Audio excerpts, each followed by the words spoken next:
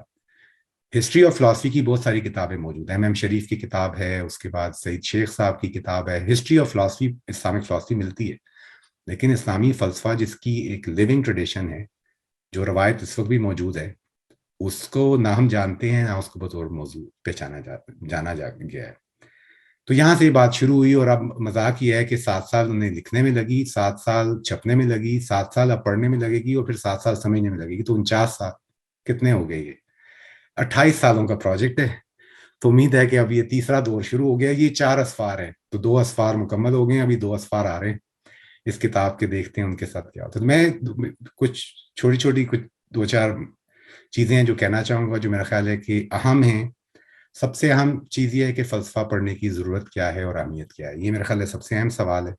اگر یہ بات واضح ہو جائے تو شاید باقی چیزیں آسان ہو جائیں. ہوں گی بہت مشکل، کیونکہ فلسفہ بہت مشکل مضمون ہے، اور اس پہ بھی میں تھوڑی سی بات کروں گا کہ موضوع جو اس کتاب کا بھی ہے. تو آپ سب کو دعوت ہے کہ اس پہ کچھ مضامین ہیں. ڈاکٹر نصر کا ایک ہے مضمون ہے، meaning and significance of Islamic philosophy, وہ پڑھنا چاہیے.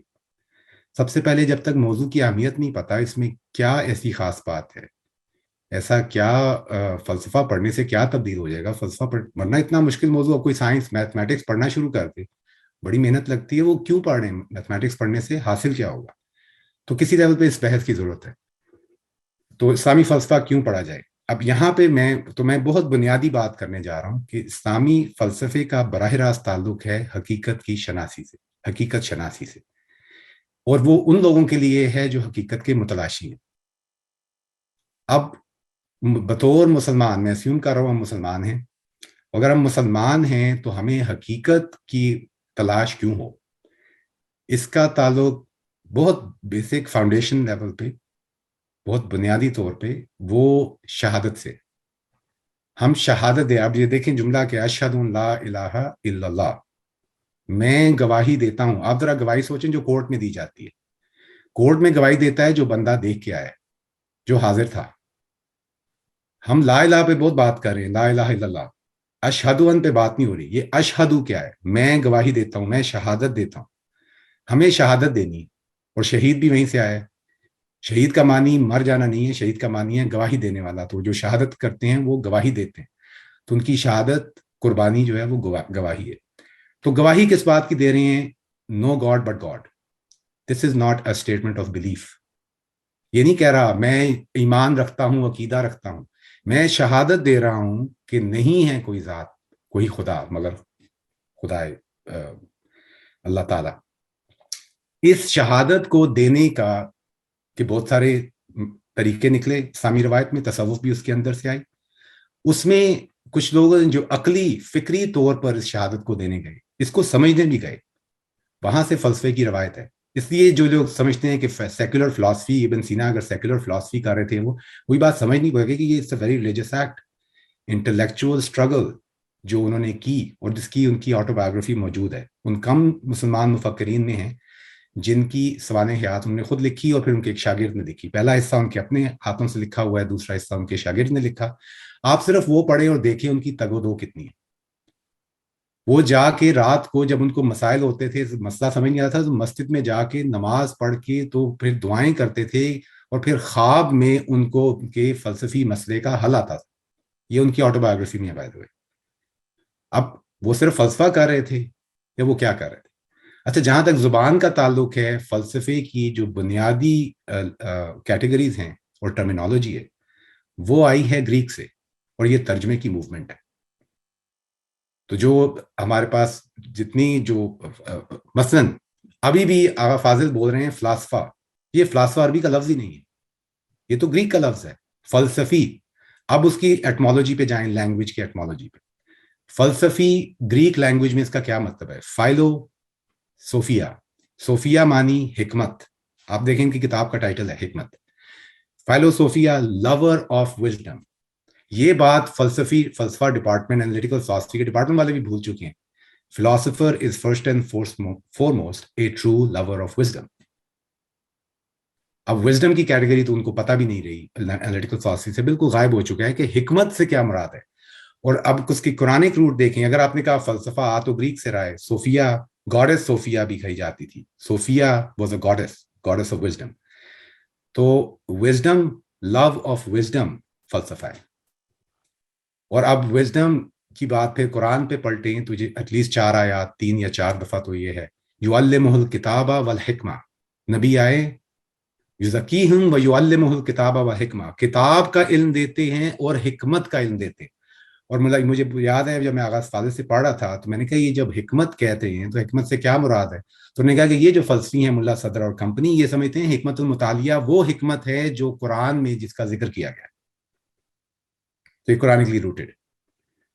تو یہ ایٹمالوجی سے بتانا ضروری کہ فلسفہ حکمت کی تلاش ہے, فلسفہ جو ہے وہ شہادت ہے, لا الہ الا اللہ. اور اب یہاں پہ بات آئے گی کہ یہ جو وجود کی بحث ہے یہ کیوں سینٹر پہ ہے, اور جو الہیات بالمعنی اخص یعنی ان دا اسپیسیفک میننگ وجود یعنی خدا, خدا سے obsession جو فلسفے میں آیا کہاں سے؟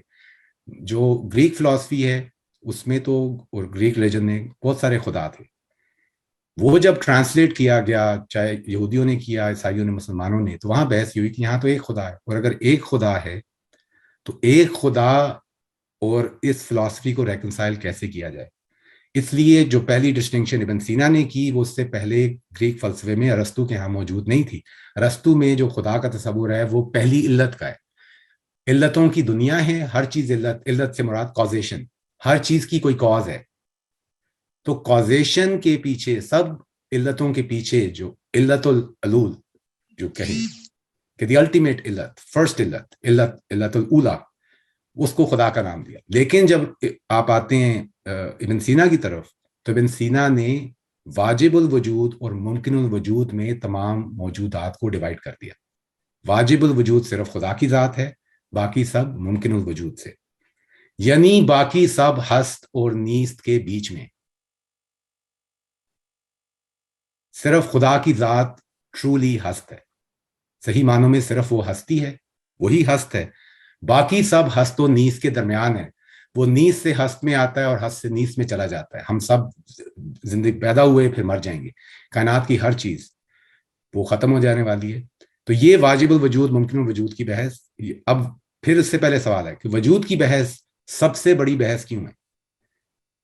اس پہ بات, کیونکہ وجود کی بھی اگر بات بھی کر رہے تھے تو میں نے کہا اس کو تھوڑا سا, کیونکہ میں تو شاگرد ہوں, میں استاد نہیں ہوں فلسفے کا, آج بھی اتنے سال گزرنے کے بعد بھی فلسفہ سمجھ نہیں پایا, لیکن کوشش جاری رہتی ہے, آغاز مدد کرتے ہیں.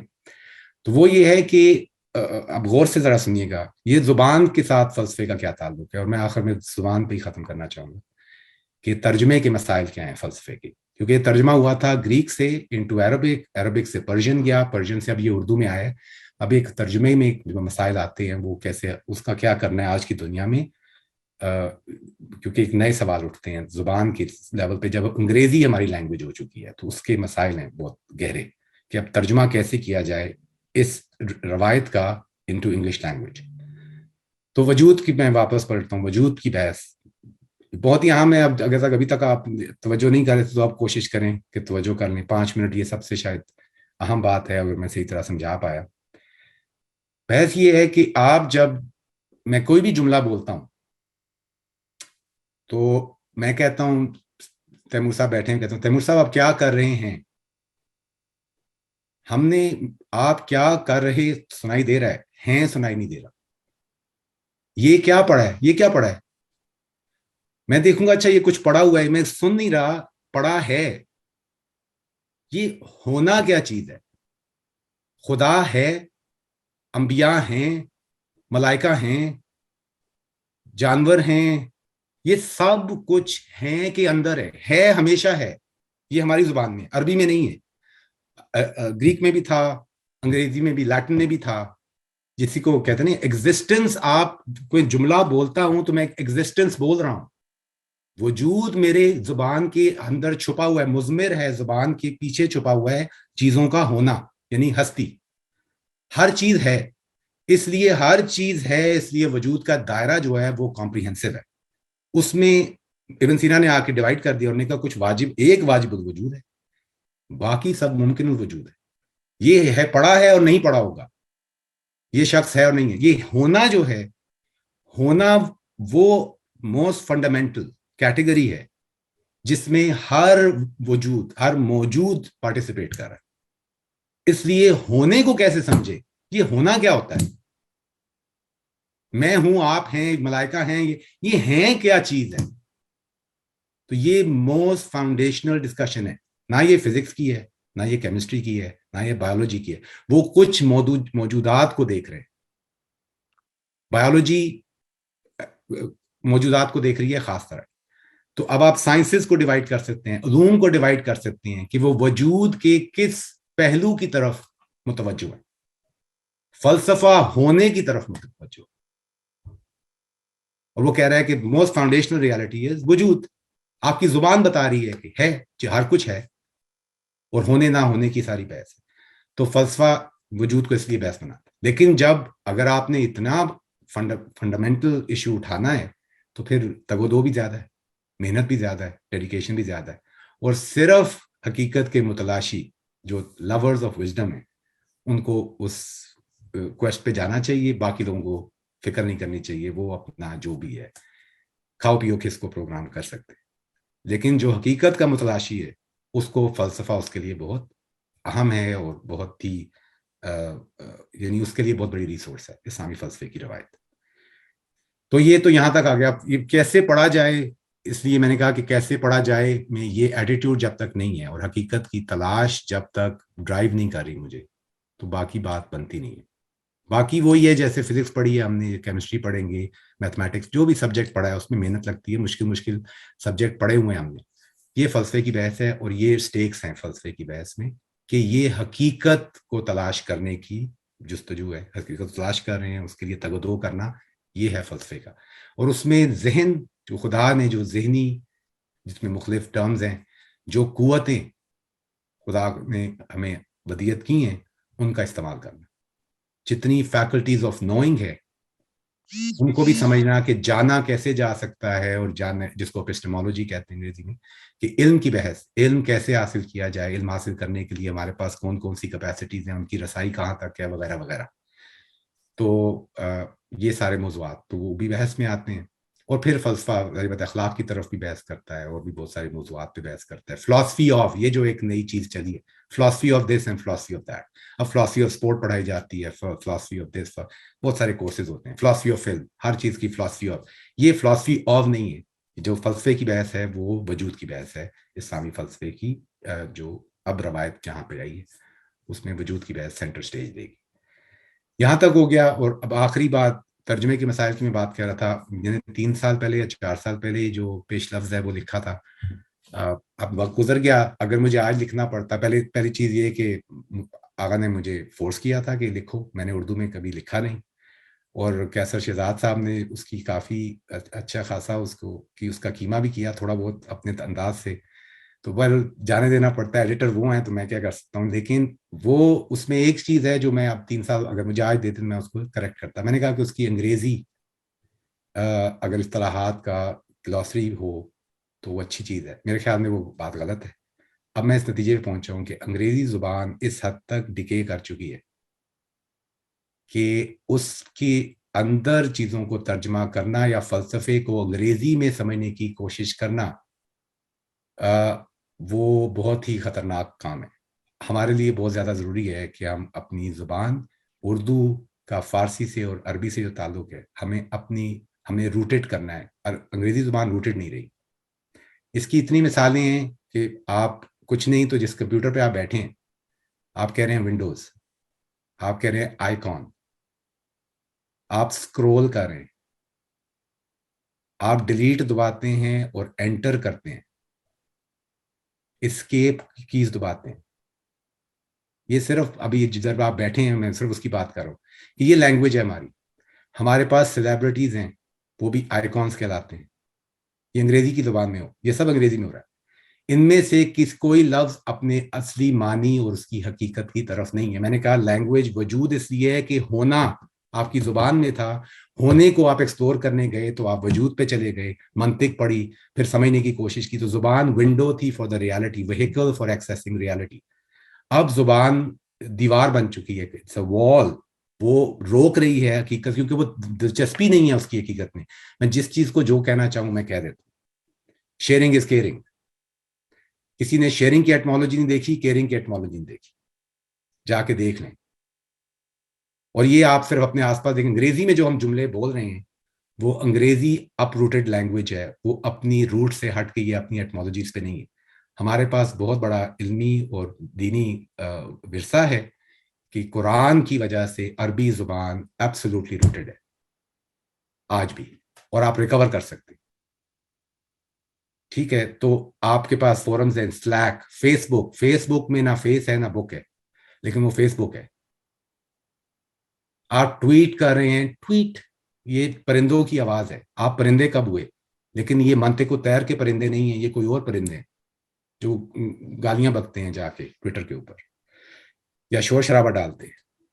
تو ٹویٹ کا لفظ یوز ہو رہا ہے، ٹویٹر. یہ آپ دیکھتے جائیں گے جو سوشل میڈیا اور جو ہماری دنیا ہے اس میں انگریزی زبان جو ہے اس نے کس طریقے سے وہ ہر زبان کی ایک طرح سے دشمنی پہ ہو گئی ہے. تو اگر حقیقت کا متلاشی ہے تو زبان کی پیورٹی، اس کا اوریجن. دیکھیں میں بھی صحیح اردو نہیں بول سکتا، میں صحیح فارسی نہیں بول سکتا، عربی نہیں بول سکتا، کیونکہ انگریزی کا ایسے تڑکے لگیں. تو زبان کو ریکور کرنا بہت ضروری ہوگا. اس لیے میں اس کے حق میں نہیں ہوں کہ اردو کی فارسی اور عربی کی اصطلاحات کو، مجھے اس سے اعتراض نہیں ہے کہ اردو فارسی وہ ان کی فارسیفیکیشن ہو رہی ہے یا جو آغا فاضل جس طرح لکھتے ہیں. لیکن اگر انگریزی میں جائیں گے تو زیادہ معاملہ بگڑ جائے گا، کیونکہ انگریزی زبان اور اس کی ساری چیز مغربی فلسفے میں نظر دکھائی دے گا کہ مغربی فلسفہ جو انالیٹیکل فلسفہ کا ٹریڈیشن ہے وہ ٹروتھ اور ریالٹی کی بحث میں بہت کسی اور دنیا میں جا چکے ہیں جہاں پہ اسکیپٹسزم سے نکلنا آلموسٹ امپاسبل ہو چکا ہے. تو وہ سوالوں میں پھنس چکے ہیں. وہ سوال آج بھی آنٹولوجی کے پوچھ رہے ہیں، وجود کے بارے میں بھی پوچھتے ہیں، علم کے بارے میں بھی پوچھتے ہیں، جواب نہیں دے پاتے. شک، وہم، ظن پہ بنیاد ہے اس فلسفے کی بہت زیادہ، اور بحث اس سے آگے نہیں بڑھتی، علم تک بات نہیں پہنچ پاتی. تو میرا کہنا یہ ہے کہ اگر آپ فلسفہ سیکھنا چاہتے ہیں، یہ کتاب ٹیکسٹ بک کی طرح ہے، استاد چاہیے ہوگا. وہ بات میں نے کہی تھی اپنے پیش لفظ میں ابھی بھی اس کے ساتھ کھڑا ہوں کہ بالکل آپ کو استاد چاہیے، لیکن اپنی اردو، فارسی اور عربی کو سیدھا کریں. اس سے آپ کو بہتر فلسفہ سمجھ آئے، بجائے اس کو انگریزی میں ترجمہ کرنے کی کوشش کرنے. بس یہ مجھے کچھ نکات تھے. جی بہت شکریہ. تمام جو نکات ہیں وہ بہت ہی غور طلب بھی ہیں، اور ان کا کہنا بھی بڑا ضروری تھا کہ یہ پروجیکٹ یا یہ کام آج ہم کر کیوں رہے ہیں. اور اس میں بات آپ کی 100% ٹھیک ہے کہ جو ہمارے بنیادی فلسفہ ہے وہ بھی بہت بڑا ایک اثاثہ ہے ٹریجر ہیں. مگر بالکل صحیح ہے, بڑا اچھا لگا آپ کی باتوں سے. اور کیونکہ اگر ہم انگریزی زبان میں اسلامی فلسفے کی وہ ہسٹری وغیرہ پڑھیں تو یہ تو تاثر آتا ہی نہیں ہے, یہ تو بالکل ہی فالسیفائڈ رہ جاتی باتیں. مگر شکر ہے یہ بحثیں ہو رہی ہیں اور ہمارے پاس فاضل صاحب اور آپ جیسے ٹیچرز بھی ہیں, اور دانش بھی کچھ اچھا کام کر رہے ہیں, انشاءاللہ جلد منظر عام پہ آئے گا. تو اگر کوئی حاضرین میں سے کوئی سوال کرنا چاہے تو یہ موقع اچھا ہے, 5-7 منٹ ہم اس میں لے سکتے ہیں. کراچی سے شبنم ہمارے ساتھ ہیں, لولوا ہے جو کہ آرٹ کی طالب علم ہے. شبنم ہستونیسٹ کراچی کو دیکھتی ہیں. جی شبنم. السلام علیکم. میرا ایک سوال تھا مگر وہ رضوان نے بہت ہی اچھی طرح اس کو رد کر کے اور وہ کر دیا یہی کہ انگلش میں کوئی ٹرانسلیشن ہو سکتی ہے, but I think he is got a point definitely. But میں بہت زیادہ لک فارورڈ کر رہی ہوں اور میں بس فوری نہیں پڑھنا چاہتی, شروع کرنا چاہتی ہوں, مگر فاضل صاحب کی ہیلپ سے انشاءاللہ. Thank you. جی اس سے جلدی سے بلال صاحب آپ کی طرف آتا ہوں. ابھی پہلے بھی فاضل صاحب کی کلاس ہو رہی تھی تو اس میں بات یہ ہوئی کہ لوگوں ایک آئیڈیا یہ آیا کہ ہم ایک چھوٹا سا کوئی 8 نشستوں کا ایک اسٹڈی سرکل رکھیں ملا صدرہ پہ, تاکہ وہ تعارف جو ہے تھوڑا سا آگے بڑھ سکے. کیونکہ اس کلاس میں فاضل صاحب ملا صدرہ کا ہی تعارف کروا رہے تھے علم کے حوالے سے. جی بلال صاحب بسم اللہ. ایک چیز میں بس کہنا چاہوں ملا صدرہ کے بارے میں کوئکلی, کہ ملا صدرہ کی اہمیت یہ ہے کہ اسلامی روایت میں جو علمی عقلی جو پہلو تھے اس میں ایک فلسفے کی روایت تھی جو ابن سینا سے چلی, اور پھر سہروردی جو ایک اشراقی اور مشائی, یہ 2 سکولز تھے. اس کے بعد ابن عربی کا وحدت الوجود تیسرا, اور کلامی ابحاث جو معتزلہ اور اشارہ اور ماتریدیہ وغیرہ. تو ملا صدرہ, اور پھر چوتھی طرف ایک قرآن کی اسکالرشپ تھی. ملا صدرہ وہ شخص ہیں جو انہوں نے ان سارے پرسپیکٹیوز کو سنتھسائز کیا. ملا صدرہ کو پڑھنا is the grand synthesis of the Islamic intellectual tradition. جی تھینک یو ویری مچ. ہوا ہے کہ 17th century is the high point, کہ یہ سارے اسٹرینڈ جو سیپریٹ تھے ان کو ایک شخص نے آ کے, تو اس پہلو سے سنی روایت کے مطابق ہم نے کہہ سکتے ہیں کہ he was the مجدد of his time, کہ انہوں نے گرینڈ سنتھسس کیا ہے آف دیز ڈفرنٹ قرآن. آپ میں رننگ جوک ہے, میں کلاس میں آتا ہوں, میں بولتا ہوں, ان سے پوچھتا ہوں کہ مجھے بتاؤ آخری بڑا مغربی فلسفی جس نے بائبل پہ کامنٹری لکھی ہے, اس کا نام نہیں. تو 16th century ملا صدرہ اور ڈیکارٹ ہم اثر ہیں. ڈیکارٹ کہاں گیا ہے لے کے, اور ملا صدرہ کہاں گیا, وہاں گرینڈ سنتھسس ہو رہا ہے. اور ڈیکارٹ نے ایک وہ فادر آف ماڈرن فلاسفی کہلاتے, ان کی میڈیٹیشن سے آج تک باہر نہیں ہم آ سکے, اس کی میڈیٹیشن. تو یہ grand synthesis of the Islamic intellectual tradition, کلام, فلسفہ اور وحی اور عرفان سب کو سنتھسائز کرنے ملا صدرہ, یہ ان کی اہمیت ہے. اور یہ کتاب ان سے متعارف کرا رہی ہے ان کی لیونگ روایت جو اب 400 سال پرانی ہوگی, اس کے بارے میں. جی بہت بہت شکریہ. جی بلال صاحب آپ کچھ کہنا چاہ رہے تھے. السلام علیکم. شکریہ تیمور صاحب. میں پہلے تو آغا صاحب کو اور آپ کو اور جتنے بھی حضرات ہیں جنہوں نے اس کتاب کی کنٹریبیوشن کی, ان کو مبارک دینا چاہوں گا. تو ایک بہت امید ہے کہ ویلیوبل کنٹریبیوشن رہے گی دورہ حاضرہ میں.